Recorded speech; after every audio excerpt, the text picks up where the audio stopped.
जी अस्सलाम वालेकुम।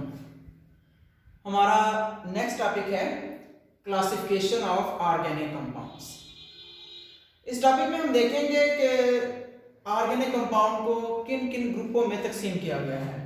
ठीक है, इससे पहले अगर हम बात करें तो हमने देखा था कि ऑर्गेनिक कंपाउंड्स जो हैं, हमने बात की स्टार्ट में कि जी वाइट और फोर्स थ्योरी जब फ्लॉप हुई, डिस्ट्रॉय की वुलर ने आके, तो उसके बाद ऑर्गेनिक केमिस्ट्री का एक वास्ट ग्राउंड खुल गया जिसमें बहुत ज्यादा रिसर्च हुई। फिर वहां पर बात की थी हमने कि बिलियंस ऑफ ऑर्गेनिक कंपाउंड आज मौजूद हैं जो हमने लैब के अंदर बनाए हैं। ठीक है, अब बात ये होती है कि उन बिलियंस ऑफ कंपाउंड्स को स्टडी करना बहुत मुश्किल होता है। ठीक है, तो फिर हमने क्या किया, लाइक जैसे आप बायोलॉजी में जाते हैं, बायोलॉजी में आपने क्लासिफिकेशन की हुई है तमाम लिविंग थिंग्स की। एनिमल्स को अलग ग्रुप में रखा है, प्लांट्स को अलग रखा है, आपने फंजाई, एल्गी वगैरह सबको अलग रखा है, वायरस को अलग रखा है, जैसे भी है उसी तरह से हमने ऑर्गेनिक कंपाउंड्स की भी क्लासिफिकेशन की हुई है। ठीक है, वो क्लासिफिकेशन किस बुनियाद पर की हुई है वो देख लेते हैं हम। ऑर्गेनिक कंपाउंड दो हिस्सों में डिवाइड है, मेजर दो है। एक क्या है आपके पास, ओपन चेन ऑर्गेनिक कंपाउंड्स। ठीक है, और दूसरा क्या है हमारे पास,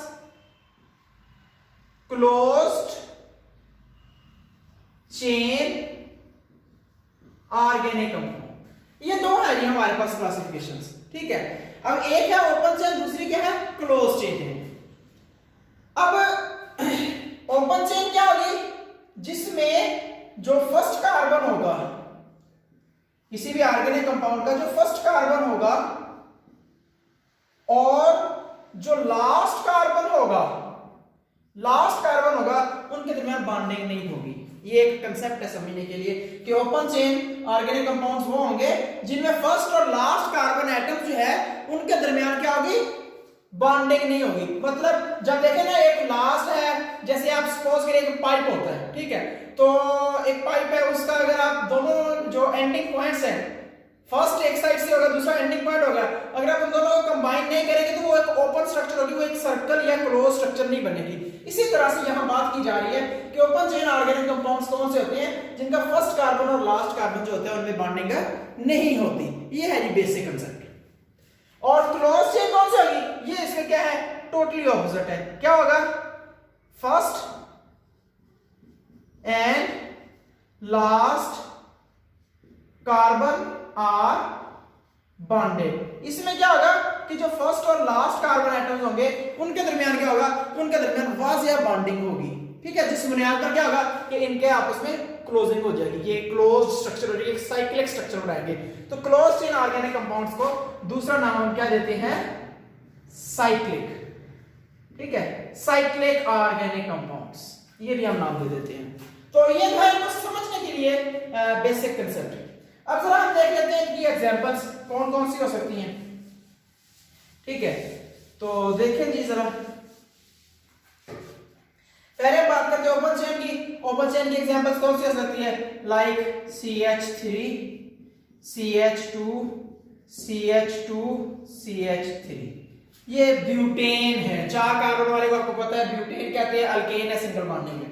अब देखिए इसमें ये फर्स्ट कार्बन है, ये सेकंड, ये थर्ड, ये फोर्थ, ये 4 कार्बन है इसमें, 1 2 3 4। इसमें ये फर्स्ट कार्बन है, ये लास्ट कार्बन है, इनके दरमियान बॉन्डिंग नहीं है, इसलिए इनको क्या कहते हैं कि ये एक ओपन स्ट्रक्चर है, क्लोज नहीं हुई। अब इसी कंपाउंड को इधर देखा जरा, इसका एक रिलेटिव होता है, वो क्या होता है, ये CH2, CH2, CH2, CH2 और ये CH2। यहां पर देख लें, इसमें क्या है, इसको हमने 1 कार्बन लिया, इसको 2 लिया, इसको 3rd कार्बन ले लिया, इसको 4 ले लिया। इसमें देखें, इसमें 1 और ये 4th, पहला और लास्ट कार्बन आपस में क्या है, बॉन्डिंग में है। इसमें चूंकि आपस में पहले और आखिरी कार्बन में बॉन्डिंग हो गई है, जिस वजह से ये स्ट्रक्चर स्ट्रक्चर क्या होगी, क्लोज, इसीलिए इनको क्या कहते हैं, साइक्लिक स्ट्रक्चर्स, और इनको क्या कहते हैं, ओपन चेन स्ट्रक्चर्स। अब इसके ओपन चेन की ये एग्जांपल क्या है, ब्यूटेन, इनको एन ब्यूटेन भी पढ़ लेते हैं, ठीक है। और इसका नाम क्या है, इसे हम कहते होते हैं साइक्लोब्यूटेन। हम आगे इसकी एग्जांपल्स डिटेल में पढ़ेंगे, ठीक है। ये साइक्लोब्यूटेन है। तो ये तो एक बेसिक एग्जांपल होगी ओपन चेन और क्लोज चेन की। अब ये क्या यहां पर क्लासिफिकेशन खत्म हो जाती है? नहीं भाई, ये बहुत आगे वास्ट जाती है, क्लासिफिकेशन आगे चलती है। उसमें आगे क्या है देख लें। ओपन चेन जो है वो आगे दो हिस्सों में डिवाइड है, ठीक है। कौन कौन से हैं हम अब देख लेते हैं। पहला है जी straight chain organic compounds. Straight chain है, स्ट्रेट चेन का मतलब क्या होता है, बिल्कुल सीधी सीधी एक चेन होगी, ठीक है, कोई ऊपर नीचे ब्रांचिंग वगैरह नहीं होगी। और दूसरे क्या होते हैं, ब्रांच्ड चेन ऑर्गेनिक कंपाउंड्स, ये दूसरे ब्रांच चेन होते हैं। तो ये स्ट्रेट चेन है, देख लें एग्जांपल इनकी, देख लें कैसे है। ये आपके पास CH3 था, मैं वो एग्जांपल लेता हूं जो पहले ली है, CH2 CH2 CH3, ये एक स्ट्रेट है। अच्छा यहां पर एक और कांसेप्ट ध्यान में रख ले, अगर इसी कार्बन के ऊपर जो हाइड्रोजन है इनको मैं खोल के लिख देता हूं, लेट्स सपोज मैं इसको ऐसे लिख देता हूं, ये H है, ये H है। आप कहेंगे कि नहीं सर ये तो क्या हो गया कि अप डाउन आ गया, ये तो ब्रांच बन गई। नहीं, ऐसा नहीं है। Close chain sorry straight chain किस बुनियाद पर है, कार्बन एटम्स की बुनियाद पर, कि जो कार्बन एटम्स हैं वो एक चेन में लगे हों, उनमें चेन का डिफरेंस ना हो, ये एक सीधी एक चेन में लगे हो। अगर कार्बन का कोई ग्रुप ऊपर नीचे लगा होता है फिर हम उसे क्या कहेंगे कि वो आपके पास क्या आ जाता है, वो स्ट्रेट चेन ही ब्रांच चेन में आएगा। तो क्लियर, ये आपके पास आ गया स्ट्रेट चेन। इसी तरह ब्रांच चेन है, ब्रांच चेन में क्या होगा, CH3 CH CH3 CH3। अब ये कंपाउंड क्या, ये भी ब्यूटेन, ये क्या है, ये भी ब्यूटेन, ठीक है। आयुपैक नेम इनके डिफरेंट होते हैं, हम आगे पढ़ेंगे। ये भी ब्यूटेन है, ये भी ब्यूटेन है। अब इसमें और इसमें क्या डिफरेंस है, वाज़ेह नजर आ रहा है। इसमें चारों कार्बन जो है वो एक स्ट्रेट चेन में है, सीधी लाइन में है। यहां पर चारों कार्बन सीधी लाइन में नहीं है, इसमें तीन एक सीधी लाइन में, एक कार्बन एटम जो है वो ऊपर आया हुआ है। तो चूंकि हम कह रहे हैं चेन की अब जो लोकेशन है, स्ट्रेट है या ब्रांच है, वो हम देखेंगे कार्बन एटम की बुनियाद पर, इसलिए वो क्या है, वो ब्रांच में है। इसलिए ये क्या होगा, ये ब्रांच चेन है, ऑर्गेनिक कंपाउंड हो गया, और ये क्या हो गया, स्ट्रेट चेन, ठीक है। तो ओपन चेन यही दो स्टेप्स में आकर खत्म हो जाती है। और भी आपकी बुक में एग्जांपल्स हैं, अब जितनी मर्जी और दे दो, इसके आगे प्रोपेन दे दो, ब्यूटेन है, पेंटेन, हेक्सेन, हेप्टेन, ऑक्टेन, जितनी मर्जी एग्जांपल्स ले जाइए। इसी तरह से ब्रांच चेन में आ रही, ब्रांच चेन में क्या होगा, ब्रांच चेन में आपके पास ये क्या है, ये आइसोब्यूटेन इसे कहते हैं, इसे आइसोब्यूटेन, इसे आइसोपेंटेन हो सकता है, न्यू पेंटेन हो सकता है। आपकी बुक में और भी बहुत सी एग्जांपल्स दी हुई हैं, आप उनको वहां से देख सकते हैं, ठीक है। ये तो थी ओपन चेन। अब हम बात करते हैं क्लोज चेन। क्लोज चेन चूंकि ज्यादा क्लासिफाई उसके ग्रुप्स हैं, क्लासिफिकेशंस हैं, तो इसलिए मैं सिर्फ क्लोज चेन को ही यहां ड्रा कर लेता हूं व्हाइट बोर्ड पे, अगर कंफ्यूजन ना हो लिखने में भी और समझने में भी, ठीक है। तो ये आपके पास है क्लोज चेन।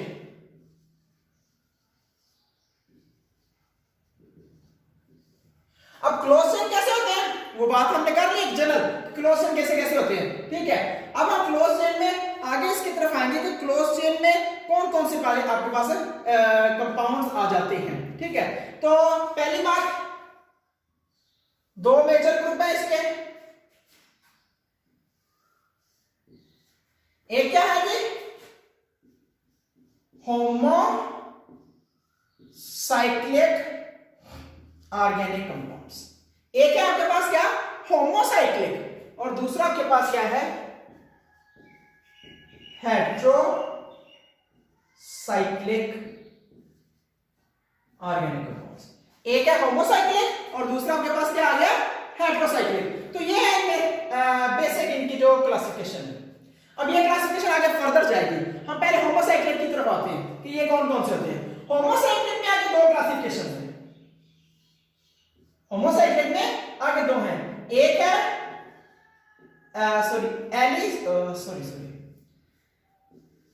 एलिसाइक्लिक, और दूसरी कौन सी है हमारे पास? दूसरी हमारे पास है एरोमेटिक। अब इनको देख लें। एलिसाइक्लिक के एग्जांपल्स पहले हम देख लेते हैं कि एलिसाइक्लिक की कौन से एग्जांपल्स हैं। ठीक है, एलिसाइक्लिक होते क्या हैं, एरोमेटिक क्या होते हैं? पहले हम एलिसाइक्लिक की बात करते हैं। एक चीज जहन में बिठा लें, एलिसाइक्लिक कंपाउंड जो है वो मिनिमम 3 कार्बन वाला होगा। मतलब 3 कार्बन से कम कार्बन वाला एलिसाइक्लिक कंपाउंड नहीं होगा। आप कह देंगे नहीं मेरे पास 2 कार्बन वाला कंपाउंड है वो एक एलिसाइक्लिक है, गलत, पॉसिबल ही नहीं है। क्यों नहीं हो सकता? वो भी आप देख लेते हैं। देखो जरा, 3 कार्बन वाला कंपाउंड ड्रा करते हैं इधर। ये है ये 3 कार्बन वाला कंपाउंड। इसका नाम क्या है? इसके यहां हेडिंग भी पूरे कर देते हैं। इसका नाम क्या है? चूंकि 3 कार्बन है, 3 कार्बन वाले को हम क्या कहते हैं? प्रोपेन। अब ये क्योंकि एक साइकिल में है इसलिए हम इसे क्या कहते हैं? साइक्लोप्रोपेन। तो ये आपके पास आ गया जी साइक्लोप्रोपेन। ठीक है, अब ये साइक्लोप्रोपेन है। अब इसको देखें, अगर इधर से 3 से 1 कार्बन कम हो जाए, आप कहेंगे मेरे पास 2 कार्बन वाला साइक्लिक है, बना दे। कैसे साइक्लिक बनेगा? बनेगा नहीं बनेगा। एक और कार्बन होना चाहिए, ऊपर और नीचे होगी, एक और होना चाहिए, तभी जाके एक साइकिल बनेगा ना। 2 कार्बन का कैसे साइकिल बन गया? नहीं बन सकता। इसलिए हमारे पास एलिसाइक्लिक कंपाउंड होने के लिए मिनिमम क्या होना चाहिए? एक 3 कार्बन वाला कंपाउंड होना चाहिए। ठीक है, तो एरोमेटिक में भी वैसे ऐसे आता है, हेटेरोसाइक्लिक में भी ऐसे आता है, लेकिन मतलब सिंपली आप ले लें कि साइक्लिक कंपाउंड होने के लिए आपके पास क्या होना चाहिए? 3 कार्बन वाला कंपाउंड होना चाहिए। तो ये क्या है? एलिसाइक्लिक है, एलिसाइक्लिक कंपाउंड है। सही है। और किसकी एग्जांपल ले लें आप? और एग्जांपल ले लें, हम होमोसाइक्लिक को पहले डिस्कस कर लेते हैं। ठीक है, आप और एग्जांपल ले लें इसकी। और कौन सी होगी इसकी? आप 4 कार्बन वाला ले लें। ये आपके पास 1 2 3 4, ये 4 कार्बन वाला आ गया। 4 कार्बन वाला क्या होता है? ब्यूटेन। और ये चूंकि साइक्लिक स्ट्रक्चर में है इसलिए इसका नाम क्या होगा? साइक्लोब्यूटेन। ये हम इसको नाम देंगे। ठीक है, तो ये हो गया आपके पास क्या? 4 कार्बन वाला। 5 कार्बन वाला कर लें, 1 2 3 4 और एक नीचे लगा दें, ये 5। ये आपके पास 5 कार्बन वाला हो जाएगा। ठीक है, अब इस 5 कार्बन वाले के साथ हाइड्रोजन लगा दें। CH2 है, CH2 है, CH2 CH2 और ये CH2। अब ये 5 कार्बन वाला हो गया। 5 कार्बन वाले को हम जनरली क्या कहते हैं? पेंटेन। अब ये चूंकि एक साइक्लिक स्ट्रक्चर में है इसलिए हम इसका नाम क्या देंगे? साइक्लोपेंटेन। इसी तरह से 6 कार्बन वाला भी होता है।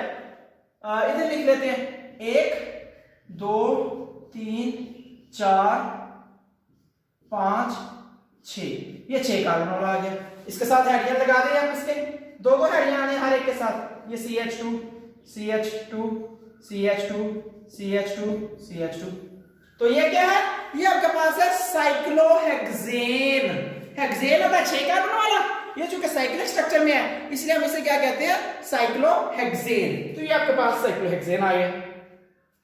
और एग्जांपल ले लें, साइक्लोहेप्टेन भी होता है, ऑक्टेन भी होता है, लेकिन वो आपकी बुक में एग्जांपल्स नहीं है, आपके पास यही है तो आप यही कर लें। ठीक है, तो ये हो गया एलिसाइक्लिक। अब यहां पर देखिए, आपके ध्यान में यहां पर हम 2 हाइड्रोजन क्यों लगा रहे हैं? तो वो भाई अंडरस्टूड बात है, पहले भी बताई हुई है कि हमने क्या देखना है? हमने कार्बन की वैलेंसी देखनी है। हमने देखना है कार्बन कितने बार बनाता है। कार्बन कितने बार बनाता है जी? 4 बार बनाता है। अब इस कार्बन को देखें, इस कार्बन के 2 बार ये बने हुए हैं, एक ऊपर कार्बन एक नीचे, तो 2 हाइड्रोजन और लगेंगे तब जाके उसके 4 हो जाएंगे। ठीक है, तो इसलिए हमारे पास क्या होगा? ये 2 हाइड्रोजन होंगे, सब में इसी तरह से 2 आएंगे। ठीक है, अब यहां पर एक और बात क्लियर कर दूं, क्या एलिसाइक्लिक में डबल बॉन्ड नहीं होता? होता है, डबल बॉन्ड होगा, इधर डबल बॉन्ड आ सकते हैं। ठीक है, जब एक डबल बॉन्ड है इसे साइक्लोब्यूटीन कहेंगे। सुना है आपने, मैट्रिक का ये कंसेप्ट है कि अगर डबल बॉन्ड होगा वो अल्कीन होता है तो ये साइक्लोब्यूटीन हो जाएगा, ठीक है, जब इसका डबल बॉन्ड होगा। तो ये इस तरह से इसके अंदर भी आ सकता है, इसके अंदर भी डबल बॉन्ड आ सकते हैं, सबके अंदर आ सकता है। तो एक एक डबल बॉन्ड भी इसके अंदर आ सकता है, दो भी आ सकते हैं। एक कंडीशन है कि इसके अंदर रेगुलर डबल बॉन्डिंग नहीं होगी। रेगुलर डबल बॉन्डिंग क्या होती है वो हम अगले स्टेप में बात करते हैं एरोमेटिक में, ठीक है। तो अब हम बात कर लेते हैं एरोमेटिक।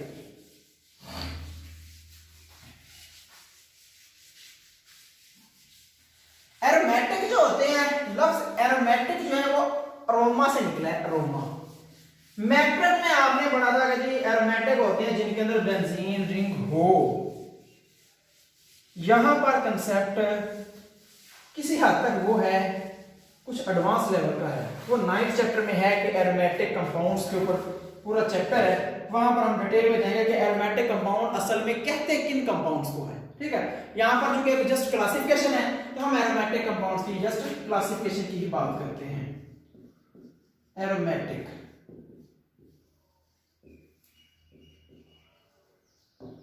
ठीक है। अब एरोमेटिक कंपाउंड्स हैं, एरोमेटिक का लफ्ज इसका मतलब क्या है? एरोमेटिक कंपाउंड क्या होंगे? ऐसे कंपाउंड जिनके अंदर क्या होगा, अल्टरनेटिंग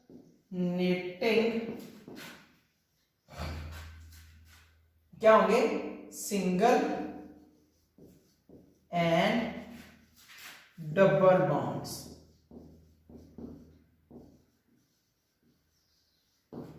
ऐसे कंपाउंड्स जिनके अंदर अल्टरनेटिंग क्या होंगे, सिंगल और डबल बॉन्ड होंगे। पहली बात तो वो साइक्लिक तो हो गई होगा क्योंकि बॉडी साइक्लिक कंपाउंड्स को है। साइक्लिक में ऐसे कंपाउंड्स जिनके अंदर एक डबल बॉन्ड हो, फिर सिंगल, फिर डबल, फिर सिंगल। अल्टरनेट का मतलब होता है एक छोड़कर एक डबल बॉन्ड है तो अगला सिंगल, फिर अगला डबल, फिर अगला सिंगल। अगर इस तरह से कंसेप्ट होगा तो वो कंपाउंड क्या कहलाएगा, एरोमेटिक, ठीक है। ओवरऑल मॉलिक्यूल में एक स्टेप में नहीं कि आप कहेंगे ये एक डबल आ गया, लेट्स सपोज आप कहेंगे 1 2 3 सॉरी इसको हम इस तरह से ड्रा करेंगे, 1 2 3 4 5 6। आप कहेंगे नहीं एक डबल इधर आ गया, एक डबल इधर आ गया, आगे double single double single single single, नहीं ऐसा नहीं। क्या हो, totally double bond single bond, double single double single double single. पूरे मॉलिक्यूल में कहीं कोई खला ना हो, कोई स्पेस ना हो कि जहां पर दो सिंगल बॉन्ड इकट्ठे हैं, ऐसा ना हो, तो वो क्या कहलाएगा, एरोमेटिक कहलाएगा। मजीद डिटेल इसकी हम अगले चैप्टर में पढ़ेंगे। तो यहां पर एग्जांपल्स लेते हैं जिसकी आपकी बुक में लिखी हुई है। कार्बन है, बेंजीन सबसे बेस्ट एरोमेटिक कंपाउंड जाना जाता है जी, ठीक है। तो ये आपके पास बेंजीन है, बेंजीन के अंदर 6 कार्बन होते हैं, तो हम उसकी बात कर लेते हैं। बेंजीन में तो 6 कार्बन रखता है, तो ये 6 कार्बन है जी।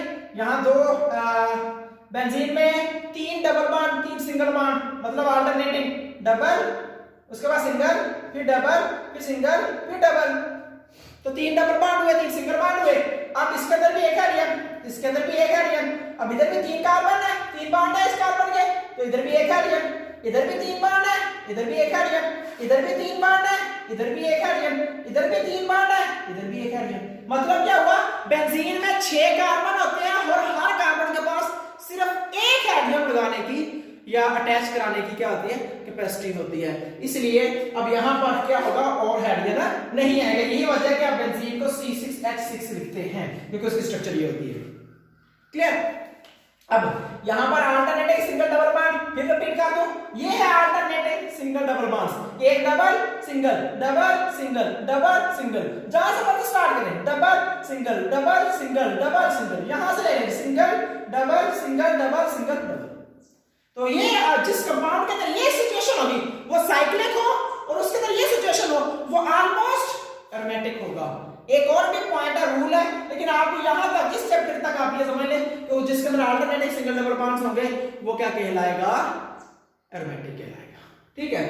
अब एग्जांपल और लेते हैं इसकी, या इसी को थोड़ा सा एक्सप्लेन कर लेते हैं। बेंजीन को आपकी बुक में ऐसे भी लिखा हुआ है, जरा मैं इसको डिटेल में बता दूं फिर हम आगे चलते हैं। आपकी बुक में ये लिखा हुआ बेंजीन। अब ये क्या चीज है भाई, ये तो हुआ, चलो स्ट्रक्चर नजर आ रही है। ये क्या है, उसने स्ट्रक्चर से बना दिया है, बॉक्स सा बना दिया, उसके अंदर दायरा लगा दिया। इसका मतलब क्या है? इसका मतलब गौर से समझ लें। इसका मतलब क्या है, ये जितने कॉर्नर है ना, हर कॉर्नर को हम एक कार्बन का कहते हैं, कार्बन का काउंट करते हैं। मतलब एक कार्बन ये हो गया, एक कार्बन ये हो गया, एक कार्बन ये, एक कार्बन ये, एक कार्बन ये और एक ये। ठीक है, हर कॉर्नर जो है, कोना जो है, हर कोने को हम क्या नाम देंगे? एक कार्बन एटम का नाम देंगे। पहली बात। दूसरी बात, अगर इस मॉलिक्यूल के अंदर कार्बन और हाइड्रोजन के अलावा कोई और एलिमेंट है, उसको हम जाहिर करेंगे। फिर रिपीट कर रहा हूं, ये लिखने का तरीका बता रहा हूं, आगे बढ़ेंगे आप। अगर इस कंपाउंड के अंदर, लेट्स सपोज ये बेंजीन नहीं है, कोई और कंपाउंड है, मैं कहता हूं इसके अंदर 5 हाइड्रोजन है, एक क्लोरीन है, तो हमें क्लोरीन को यहां जाहिर करना पड़ेगा, ये बताना चाह रहा हूं। ठीक है, बेंजीन में अब इस क्लोरीन नहीं है, कार्बन और हाइड्रोजन और कोई एलिमेंट नहीं है, इसलिए हम अंडरस्टूड समझेंगे कि हर कार्बन के साथ जितने उसकी कैपेसिटी है हाइड्रोजन लेने की, वो लगे हुए हैं। ना हम कार्बन को जाहिर करेंगे कॉर्नर पर, ना हम हाइड्रोजन को जाहिर करेंगे। फिर रिपीट कर रहा हूं, अगर कोई और एलिमेंट हुआ कार्बन या हाइड्रोजन के अलावा, कोई तीसरा एटम हुआ इस मॉलिक्यूल में, वो जाहिर किया जाएगा। और कोई मॉलिक्यूल जाहिर किया या एटम जाहिर किया नहीं जाएगा, हाइड्रोजन कार्बन जाहिर नहीं किए जाएंगे, उसके अलावा कोई और जाहिर किया जाएगा। जैसे मैंने अभी क्लोरीन की बात कर दी। ठीक है, तो यहां पर फिर अंडरस्टूड बात होगी कि अगर 6 कार्बन लगे हुए हैं इन कॉर्नर्स का मतलब है, तो इसका मतलब अंडरस्टूड बात है कि इनके साथ जितने हाइड्रोजन की रिक्वायरमेंट होगी वो लगे हुए हैं, वो आपको लगाने की जरूरत नहीं है। तो यहां पर चूंकि हमें पता है बेंजीन है, बेंजीन के अंदर एक हाइड्रोजन है, तो वो लगा हुआ है, वो आपको शो करने की जरूरत नहीं है, ना कार्बन ना बेंजीन। यहां तक क्लियर हो गया। अब ये दायरा क्या है? ये दायरा किसको जाहिर करता है? आपने फर्स्ट ईयर में 6th चैप्टर में आपने एक कंसेप्ट पढ़ा था, डबल बॉन्ड सिंगल बॉन्ड। आपने कहा डबल बॉन्ड हो उसमें एक पाई बॉन्ड आता है। क्या पढ़ा था? डबल बॉन्ड हो उसमें एक पाई बॉन्ड होगा, ठीक है, और एक सिग्मा बॉन्ड होगा। अब जो पाई बॉन्ड आता है वो आपने बात की थी, वो वीक होता है, सिग्मा बॉन्ड होता है वो ज्यादा स्ट्रांग होता है। तो अब देखें, इसके अंदर ये एक सिग्मा बॉन्ड है, इधर भी एक सिग्मा, इधर भी एक सिग्मा, इधर भी एक सिग्मा, इधर भी 6 सिग्मा बॉन्ड है इस लिंकेज में। पाई बॉन्ड कितने हैं? 3 है। ठीक है, अब पाई बॉन्ड चूंकि वीक होता है ना, इसलिए वो आगे मूव कर सकता है। ये इधर आएगा, जब ये इधर आएगा ना, तो ये एक बात और से रख ले, 2 डबल बॉन्ड इकट्ठे नहीं रह सकते। तो जब ये इधर आएगा ना, तो ये बॉन्ड आगे शिफ्ट हो जाएगा, जब ये इधर आएगा तो ये बॉन्ड आगे शिफ्ट हो जाएगा। तो क्या होगा? वही चीज आ जाएगी, सिर्फ फर्क क्या होगा? इनकी लोकेशन चेंज हो गई, ये बॉन्ड इधर आ जाएगा, लेट्स सपोज अब लोकेशन ये चेंज हो गए हैं, अब इसकी क्या लोकेशन होगी इसके अंदर की, वो भी मैं बना कर दे देता हूं आपको। ठीक है, तो वो क्या होगी कि ये डबल, ये सिंगल, ये डबल और ये खत्म और ये डबल, ऐसे हो जाएगा। अब मतलब क्या कुछ एक आई नहीं, जस्ट डबल बॉन्ड आगे पीछे हुआ है, तो सिचुएशन वही। तो इसका मतलब क्या हुआ कि बेंजीन के अंदर अल्टरनेटिव सिंगल डबल बॉन्ड होने की वजह से ये घूम सकते हैं। ये पाई बॉन्ड यहां पर रुका हुआ नहीं होगा कभी भी, ये आगे पीछे मूव कर रहा होगा। इसी तरह ये पाई बॉन्ड भी आगे पीछे मूव कर रहा होगा, रुका हुआ नहीं है। इसी तरह ये पाई बॉन्ड भी आगे पीछे मूव कर रहा है। ये तीनों बॉन्ड आगे पीछे मूव कर रहे हैं, इनकी कोई फिक्स लोकेशन नहीं है। रिपीट, सिग्मा बॉन्ड नहीं मूव करता, ये सिर्फ पाई बॉन्ड ही आगे पीछे मूव कर रहे हैं।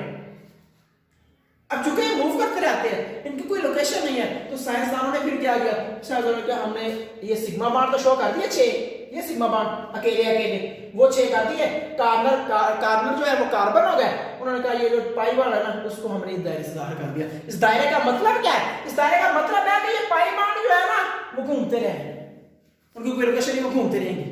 ठीक है, तो इसलिए इसे हम पाई इलेक्ट्रॉनिक सिस्टम भी कहते हैं। ठीक है, तो वो जो पाई इलेक्ट्रॉनिक सिस्टम है वो इस तरह के अंदर एक दायरे के अंदर जाहिर हो जाता है। ठीक है, तो ये एक सिंपल कंसेप्ट है कि एरोमेटिक क्या होते हैं, किस तरह से होते हैं। ठीक है, ये क्या बेंजीन की स्ट्रक्चर है। अब हम बात करते हैं अगले कंपाउंड की। अगला कंपाउंड कौन सा है वो भी देख लें।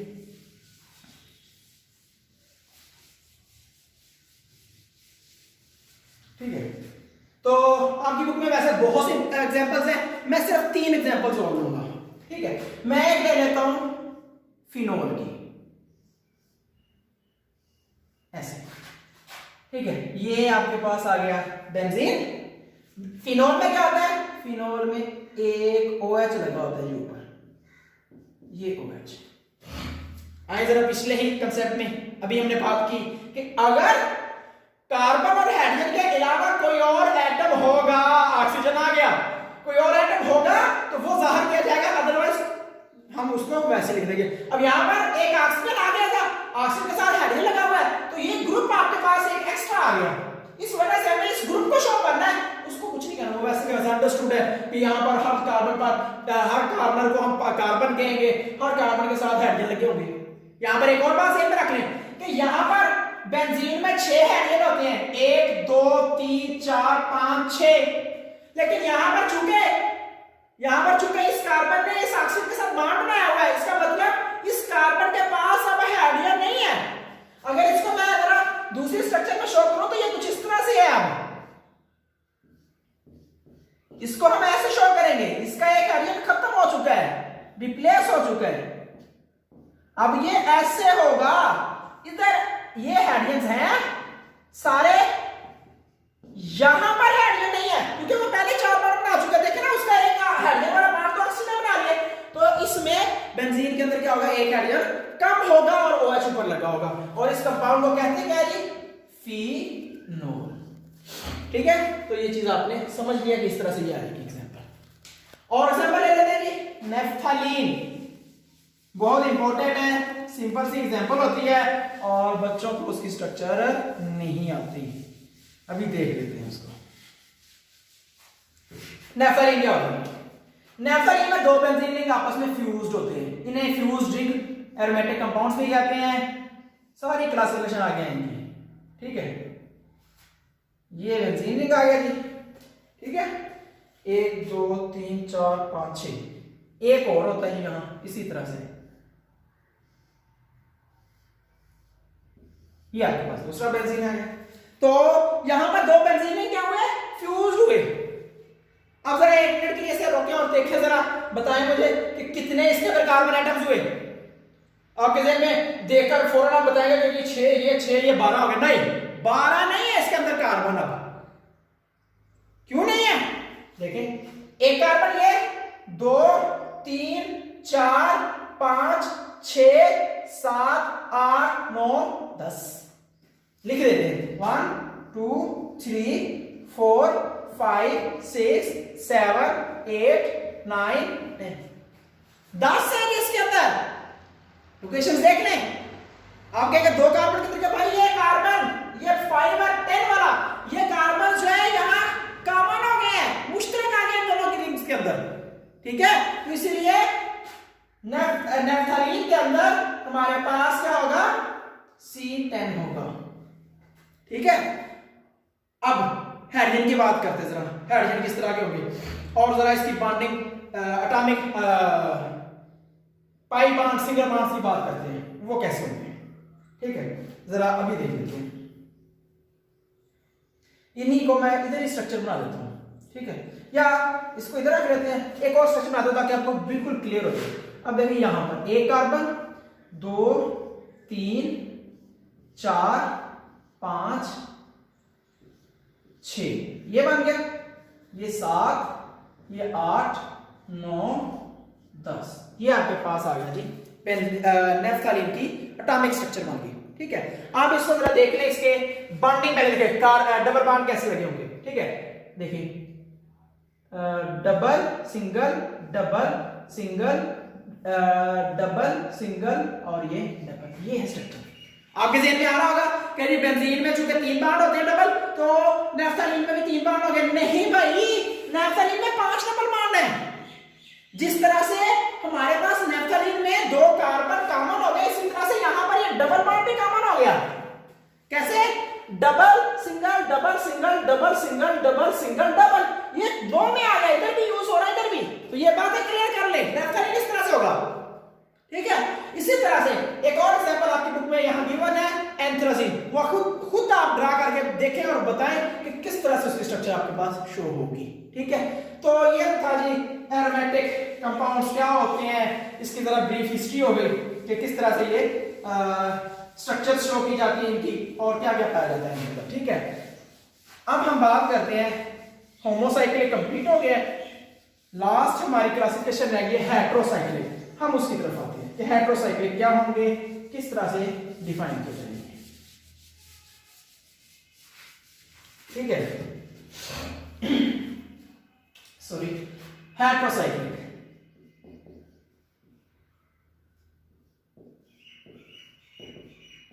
अब हेटेरोसाइक्लिक ऑर्गेनिक कंपाउंड्स क्या होंगे, ये अपने टर्म्स पढ़ी हुई है, हेटेरो होमो मैट्रिक में होती है, फर्स्ट ईयर में भी थी कि जी homo mixture, homogeneous mixture, heterogeneous mixture. तो हेटेरोसाइक्लिक और होमोसाइक्लिक कंपाउंड्स क्या होंगे, तो जरा देख ले। होमोसाइक्लिक हमने बात कर लिया है, अब होते हैं उनमें और इसमें डिफरेंस क्या है। अब इसका डिफरेंस आ जाएगा, देखो वहां पर मैंने बात की थी बेंजीन की, ठीक है।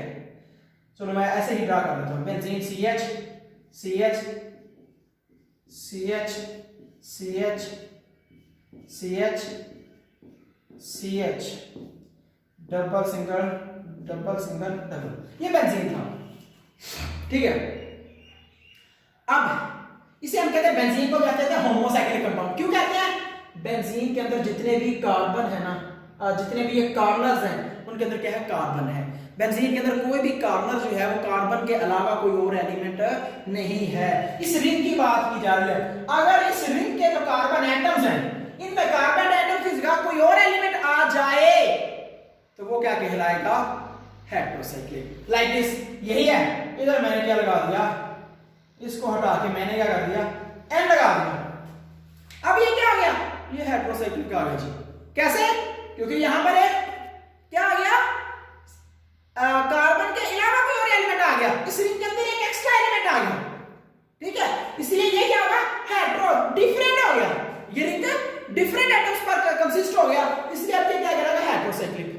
अब यहां पर नाइट्रोजन के साथ यहां हाइड्रोजन लगाएंगे, यहां पर हाइड्रोजन लगेगा नहीं लगेगा। क्यों नहीं लगेगा, क्योंकि नाइट्रोजन 3 बॉन्ड बनाता है, नाइट्रोजन का चौथा बॉन्ड ही नहीं बनेगा, नाइट्रोजन के 3 बॉन्ड ऐसे ही बने पड़े हैं। ये हाइड्रोजन यहां, सॉरी ये आएगा, यहां पर नाइट्रोजन के 3 बॉन्ड ऐसे बने पड़े हैं, तो यहां पर नाइट्रोजन का चौथा बॉन्ड बनेगा ही नहीं। नाइट्रोजन के वैलेंस शेल में 5 इलेक्ट्रॉन होते हैं, वो 3 शेयर कर सकता, 3 शेयर करके 8 कर लेगा, फर्स्ट ईयर में पढ़ा है। तो इसलिए नाइट्रोजन को कोई और हाइड्रोजन की जरूरत नहीं है, इसके अंदर एक हाइड्रोजन कम हो जाएगा। तो ये क्या होता है जी, इसे हम पिरिडीन कहते हैं, ठीक है, पिरिडीन होता है। इसी तरह से और भी एग्जांपल्स होती हैं, ये आप पढ़ सकते हैं। फ्यूरान होता है, फ्यूरान में भी अब देखो इसमें कैसे कार्बन तो लगे हुए हैं, इसमें यहां बाउंड होंगे, तो फ्यूरान में ऐसे होगा, कैसे। अब जरा फ्यूरान पे हम थोड़ी सी डिस्कशन कर लेते हैं, क्योंकि ये थोड़ा सा डिफरेंट हो गया। ये तो पता है, अंडरस्टूड है कि यहां पर 3 डबल बॉन्ड है, तो इस स्ट्रक्चर को हम ऐसे शो कर सकते हैं, यहां पर 3 डबल बॉन्ड का दायरा लगा सकते हैं। अब ये है, इसमें 2 बॉन्ड्स हैं, इसमें थोड़ी सी हम जस्ट 1 मिनट की डिस्कशन कर लेते हैं कि ये कैसे होता है। कैसे होगा ये, carbon carbon carbon oxygen carbon carbon, ठीक है। अब यहां पर मैंने कहा 1 डबल बॉन्ड इधर है, 1 डबल बॉन्ड इधर है, इस कार्बन के साथ एक हाइड्रोजन, इसके साथ भी एक हाइड्रोजन, इसके साथ भी एक हाइड्रोजन, इसके साथ भी एक हाइड्रोजन। ऑक्सीजन के साथ कोई हाइड्रोजन लगेगा नहीं, क्यों, ऑक्सीजन बॉन्ड ही 2 बनाता है। जब ऑक्सीजन 2 बॉन्ड बनाता है उसके अंदर कोई हाइड्रोजन ही नहीं आएगा, वो इतने ही रखेगा, ठीक है। अब यहां पर ये 2 बॉन्ड है, ये एरोमेटिक कैसे हो जाता है, ये कैसे, इसको हम ऐसे लगाते होते हैं, आपकी बुक में ऐसे लगा हुआ है कि इसको हमने दायरा कैसे लगा दिया। उसकी रीजन ये होती है, यहां पर इसके लॉन पेयर्स होते हैं, तो इसके लॉन पेयर जो है वो इसकी सर्कुलेशन में इन्वॉल्व हो जाते हैं, मतलब 2 पाई इलेक्ट्रॉन्स पेयर हो गए और एक इनका लॉन पेयर जो होता है वो इस साइक्लिक स्ट्रक्चर में, इस अल्टरनेटिंग सिंगल डबल बॉन्डिंग में इन्वॉल्व हो जाता है। अब यहां पर क्या होगा, pi bond lone pair, pi bond single bond, pi bond lone pair, lone pair भी पाई बॉन्ड का एक हिस्सा बन सकता है, ओनली फॉर अल्टरनेटिंग कंडीशंस। ठीक है, तो ये आपके पास ये आ गई हेटेरोसाइक्लिक कंपाउंड्स आ गए। हेटेरोसाइक्लिक में भी सैचुरेटेड अनसैचुरेटेड होते हैं, लेकिन आपके ग्रुप में सिर्फ यही है अनसैचुरेटेड है, इसलिए हम इनको इसी तरह से डिस्कस करेंगे। ठीक होगा जी, तो ये टॉपिक आपकी classification of organic compound complete हो चुका है। ठीक है, ओके, अल्लाह हाफिज।